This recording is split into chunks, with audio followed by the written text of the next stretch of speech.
Ayan,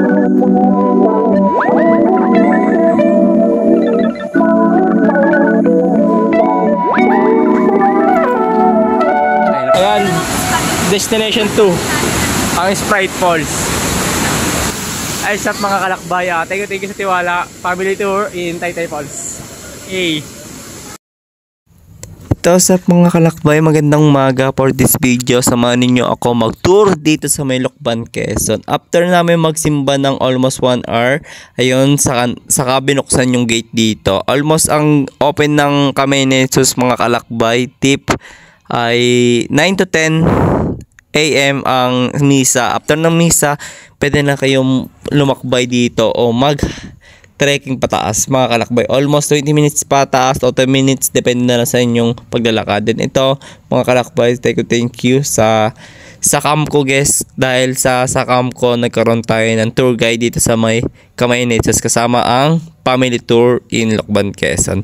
After nito, mga kalakbay, almost 10 minutes, ayan, narating na namin yung pinakataas ni Kamay ni Jesus. At thankful kasi pinagbigyan kami ng haring araw. Kasi nung time na to ay sobrang ulan. Kaya sa mga pupunta ng Lucban, Quezon, tip, so doble ingat. Kasi yung hagdan dito ay medyo madulas na kasi medyo maulan nung panahon nito.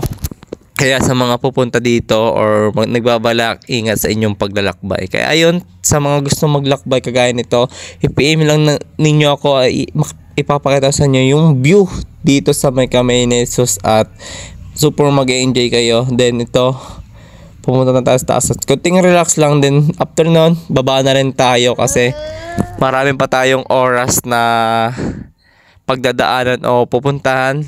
Kagaya nito, almost pagbaba, mabilis naman yung pagbaba. Note lang, super ingat dito sa hagdan kasi medyo madulas nga siya. After nito, mga kalakbay, papunta kami ngayon sa playground ng mga bata o pwede kayo mag-play doon kasama ang mga chikiting ninyo kagaya nito. May mga elephant, lighthouse, giraffe, zebra, at ito, Noah Arts. At yan, mga kalakbay, nagpicture lang tayo dyan. O pwede mag-play yung mga bata dito. Thank you. Ito na yung Noah Arts.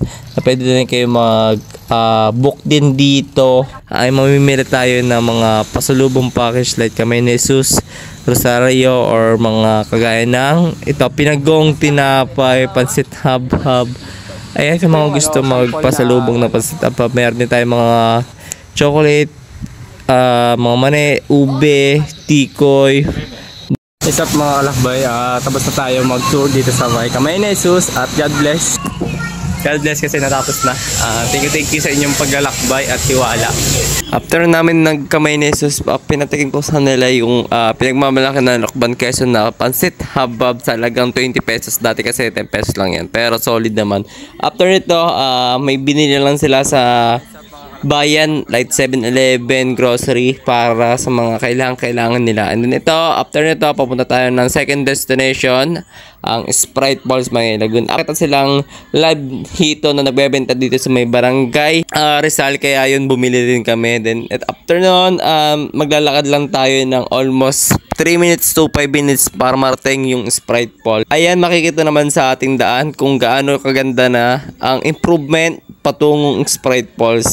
Talagang kalsada na siya patungong Sprite Falls. Ayan sila sir, sila ma'am. Ayan, thank you sa tiwala.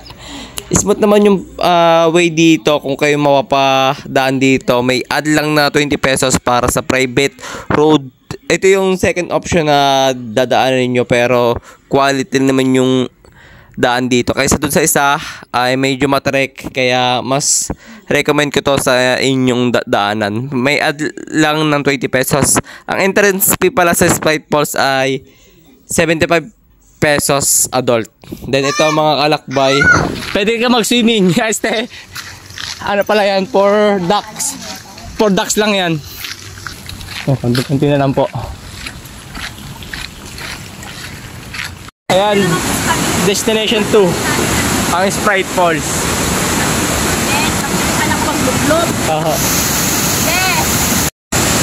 Ito nga pala yung Sprite Falls, mga kalakbay.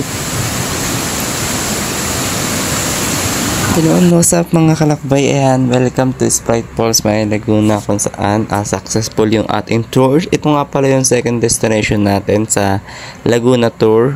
Bali, nagkamay-nesos na kami. After nito, libot-libot lang tayo sa place ng Sprite Falls Laguna, kung saan ang dami niyang pinagbago at ang dami niyang pwedeng paliguan mga kalakbay.